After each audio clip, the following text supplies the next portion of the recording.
Welcome to Stoked with Megan McPhail, the podcast that helps you get super effing jazzed about your work, life, and bank account. I'm your host, Megan McPhail, a former burnt-out emergency veterinarian that quit my hard-earned career to become a seven-figure business coach, entrepreneur, and elopement photographer. Now I'm living a life I absolutely love, full of travel, adventure, and financial abundance, and I am hell-bent on inspiring others to do the same. Are you ready to say goodbye to the 9-to-5 grind and start going after some big, bold dreams? Then let's dive into this week's episode. Hey, it's your host, Megan McPhail. And your co-host, Todd Reedy. And today we're going to talk about market saturation and what that is and why it's not real. And this is going to be a great episode for anybody thinking about going into business or who already owns a business, and anybody who is using this as an excuse for why their business isn't doing well, because it's just not true. So what is market saturation, right? Market saturation is basically this idea that there's too many players or people in an industry for you to be able to make money, profit, and do well in business is essentially what it means. And I don't see this to be true because I personally have broken into multiple quote unquote saturated photography markets and also coaching markets. So I have not seen this to be an issue. But Todd, what's your experience? Have you ever worried about market saturation being an elopement videographer? No. Oh, good. I'm glad. No. At the time when I got into elopement videography, there weren't many people that weren't specifically in that niche. Mm-hmm. And so I was on the kind of the early train on it. It's definitely a much less competitive market than elopement photography. Yeah, and markets can certainly be competitive with a lot of people in there, but that doesn't mean it's saturated. Saturated really means that there's too many people to make a profit. So I actually was looking up okay, what are some examples of market saturation actually happening? And I found a few which were interesting. And it just furthers my example of market saturation not being real right now. So we'll get into that.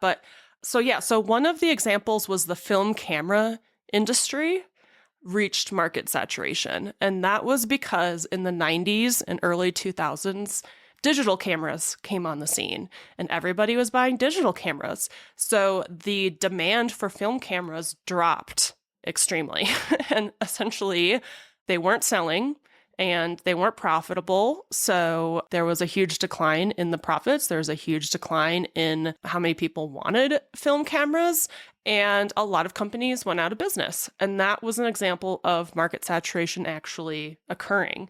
And you can see that it didn't just happen out of nowhere or because too many people were creating film cameras. It was because digital cameras came onto the scene, which I found interesting.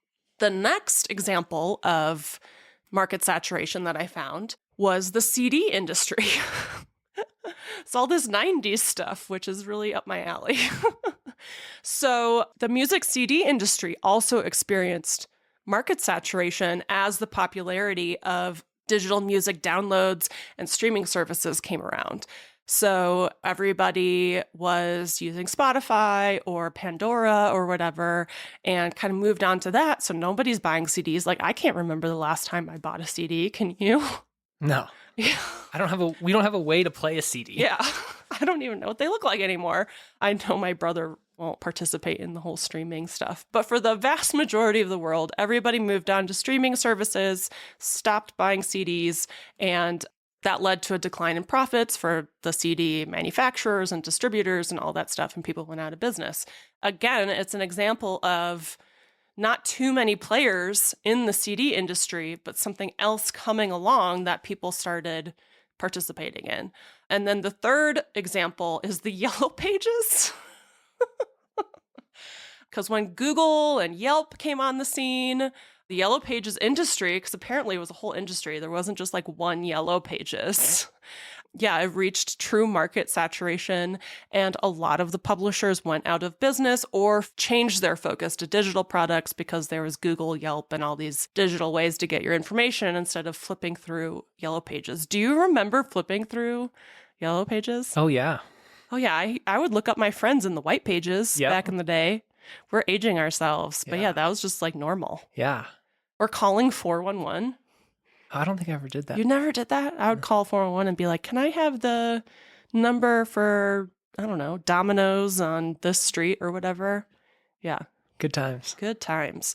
So again, it's not because there were too many Yellow Page publishers. It was because something new came in and disrupted their industry, and like the whole industry kind of went under, essentially. So I thought that was very interesting because it's just more examples of why market saturation doesn't exist.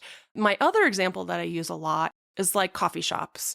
Like, why would anybody open a coffee shop when there's Starbucks on like literally every corner in the grocery store, all that kind of stuff? And really what it comes down to is these other coffee shops, these like mom and pop shops, they're unique. They provide a unique experience. They have different coffee. Maybe they have some gluten-free baked goods, some cool murals on the wall, some comfy chairs to like work from or something like that. I mean, there's so many reasons. Like when we want to go to a coffee shop, we go to a cute one, not to Starbucks, you know? Yeah, it's a different experience. Yeah, it's just a totally different experience, and they get plenty of business. And even one of my favorite coffee shops in Denver, they charge like $5 or $6 just for like a cup of like black coffee. But I'll go there anytime I'm in Denver because they pay their baristas like 40 grand a year, and they just align with my values. And I just love that they pay a living wage. And yeah, they have like gender neutral bathrooms and all that kind of stuff. And I just love it. So I'm like, yeah, I'll go there and buy a $5 or $6 coffee when I could. Well, I guess Starbucks is kind of that expensive anyway. But yeah, I mean, there's so many reasons why people should still open up coffee shops, even though there's Starbucks, even though there's Pete's Coffee and Tea or whatever. What are some other ones? Dutch Bros. Duncan. Dunkin' Donuts. Yeah. I mean, there's so many reasons because people want experiences. They want originality. They want to support local businesses, or they connect with the values or the branding or something like that. So there's a lot of examples of why market saturation is not a thing. And really what it comes down to is being able to stand out, even if the market is crowded. And lots of cool markets are quote unquote crowded. I mean, breweries, just restaurants in general, yoga. Like I remember going to a business conference years ago, and they're kind of teaching about this topic and how a lawyer wanted to become a yoga instructor.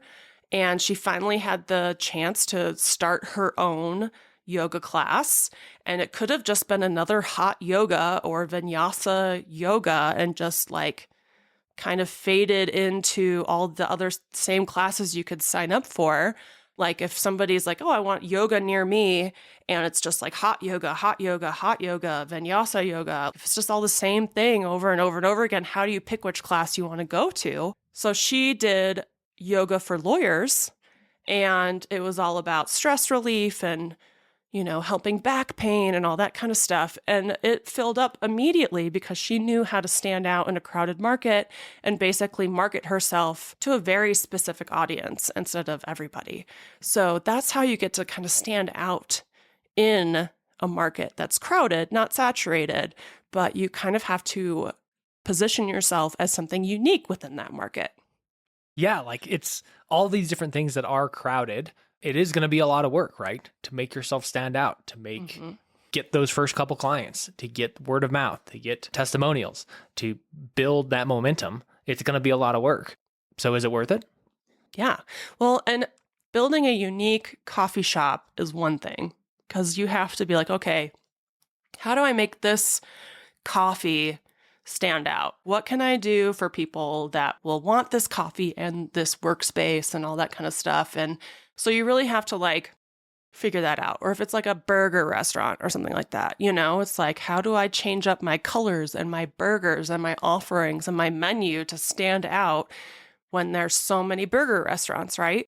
The cool thing about the work that I do is for photography, for coaching, I don't have to do any of that stuff because I just get to be myself, and I'm a unique person. There's like, what, 1 in a trillion chance that I was ever going to exist on this earth or whatever. So just my existence makes me super unique. And it took me a while to figure out who I was in these industries because coming from veterinary medicine, I was basically a doctor robot. You know, I had a completely different tone of voice, mannerisms, all those things. Like I had a little fake persona as a doctor.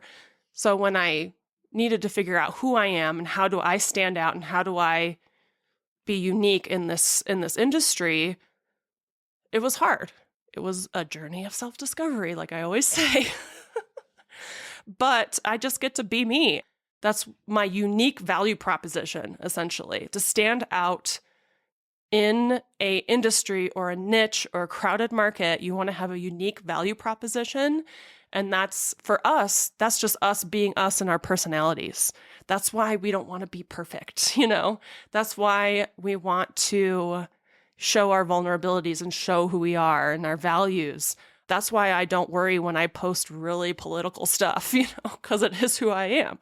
And I think it's a little scarier at first, but it's ultimately easier to just be yourself in the online space than to try to create something or a brand to push a product like coffee or jewelry or shoes or something like that. You have to create this whole persona for those kinds of brands. But for me, I just get to be myself and people either like me or they don't. If they don't like me, they move on. And that's called being polarizing, which is totally great in marketing because you want the people who love you to love you and really love you. And you want the people who don't like you to just like go away. So if you're not polarizing in some way, if you're just talking to everybody instead of a specific subset of the population, then yeah, you're going to be boring and you're not going to stand out. Or people will judge you just on your prices because you haven't given them anything else to judge you on. But if you share your personality, share your values, share your quirks, share your eccentricities, whatever unique skills you have that you brought from a past experience or job set. I mean, those are all the things that create a very strong brand identity, including even just like fonts and colors. Like if you look at my brand, it's crazy, but it's me. You know, it's not boring. And it's really cool to be able to just tap into who you are and use that. But it's scary, but it's ultimately easier, I think, to just put yourself out there, right? I feel like you struggle with that a little bit. I do struggle with that, I think, still. Similar to you, I came from a career that was like very robot-y, where I had to speak a certain way, write emails a certain way to fit in with my engineering crowd and to be professional and be very serious. And leaving that space into a more intimate, more personal space with elopements, yeah, it was kind of, well, it still is hard because I'm the introvert that likes to crunch numbers, and putting on a smile and like becoming friends with people isn't my strong suit, at least right off the bat. But it's definitely been a fun place to like kind of grow into. Uncomfortable for sure, but I think that I've made some progress. Yeah, I think so. Yeah, I mean, it's a work in progress for a lot of people trying to figure out who they are and how to stand out. And I think that it's also comforting for me to know that unlike the CD industry and film cameras, although a lot of us photographers still love film cameras, but that doesn't mean they're like popular. Film camera industry and yellow pages and stuff like that, like those industries basically kind of imploded on themselves because of this new thing that came out. Whereas the elopement photography industry is growing. As more photographers enter the market, so do more couples, and so does the knowledge of it even existing. I mean, COVID did a great thing for elopements because it's still not a very well-known niche. Like when I tell people I'm an elopement photographer, they have no idea what that is. And I have to explain that I travel to national parks and beautiful places and help couples get married in nature and blah, blah, blah. And I photograph it and Todd videos it. And they just like have no idea that that's even a thing. But it's starting to become more well-known and more mainstream. So even though it seems crowded, it's growing. And so is online coaching. That industry is growing and continues to grow each year with no signs of slowing. like digital marketing and like online marketing and social media marketing, all those industries are growing. Pretty much anything in online is growing. So as more people enter the space, more people also become aware of it. And that's the freaking cool thing. Like if there was one brewery in Albuquerque, cool. Maybe it would get all the action or the patrons or whatever. But because there's a big brewery scene here, you can hop to all of them. And it's just like the thing that people do here on like at night is they go to breweries. So it's not like a new brewery entering the scene is screwing everything up. Yeah, I mean, like, not every brewery is for everyone. Like, we have our favorites, which may not be other people's favorites, right? Depending on demographic, location, all these different reasons, vibes. So we choose the ones that we like, but there's lots of them. And if they're not good, it's going to fall off. So yeah, you have to have a quality product and a good vibe and a good establishment. Yeah. But there's lots of room for them. Like, there's probably dozens in Albuquerque, and Albuquerque's not even that big of a town, right? Yeah. Yeah. And I think there's like a word I'm trying to think of. Like if somebody in Michigan decides that they're going to be an elopement photographer and sets up a page and all this stuff, and now Michigan people are finding out about elopements. Oh, awareness. It just it just increases the awareness, which just makes the pie bigger. So as more people are entering a market, you think that there's like a certain number of pieces of the pie, right? And that somebody else is going to get your slice of pie because it's just so saturated and there's just too many people. But really what's happening with more and more awareness is that the pie continues to get bigger. So more slices of the pie appear, or each slice is getting bigger, and like more people coming in doesn't affect your slice of the pie whatsoever. And if anything, it's just creating a better industry and experience for everyone because a little competition is good. To like provide the best experience, have like amazing Google reviews, amazing photos or coaching results or beer, like if it's just one person out there, they could have shitty beer. Now a little competition is kind of good. But yeah, it brings more awareness. As more people enter an industry, there's just more awareness for it, which then makes the industry grow. So many of these quote unquote saturated markets that so many people are afraid of, like I can't get into photography because too many people are doing that. I can't get into coaching because too many people are doing that. I want to be a social media manager, but too many people are doing that. It's just not true. There is a place for you because it's growing. You're going to create awareness in who you are, the way you do things. It's going to be unique to everybody else. You're going to attract your people. I mean, you really, in the grand scheme of things, only need 20 or 30 people to really be attracted to your vibe and want to work with you, no matter what online industry it is. And you can make multiple six figures from those 20 to 30 people. You can't tell me there isn't 20 to 30 people out there that you can make some money from. It's just, you can't tell me that. So a few of the things that you can do to help yourself stand out in a crowded or competitive market would be, well, there's so many things. Which one should I start with? Just like your branding, I guess. Like if you have unique branding when it comes to colors, fonts, all that kind of stuff, like that could attract, and that could be polarizing. So you could attract the right people and push away. Like if I see somebody who has really pink, bubbly, feminine branding, that's not really my thing. But if it's like got Southwest vibes and like a neutral to jewel toned color palette, I'm attracted to that. And Todd's looking at me like I'm crazy, but you girls know what I'm talking about. So your branding, but also like, again, your unique value proposition. So what you're bringing to this industry that is different from everybody else.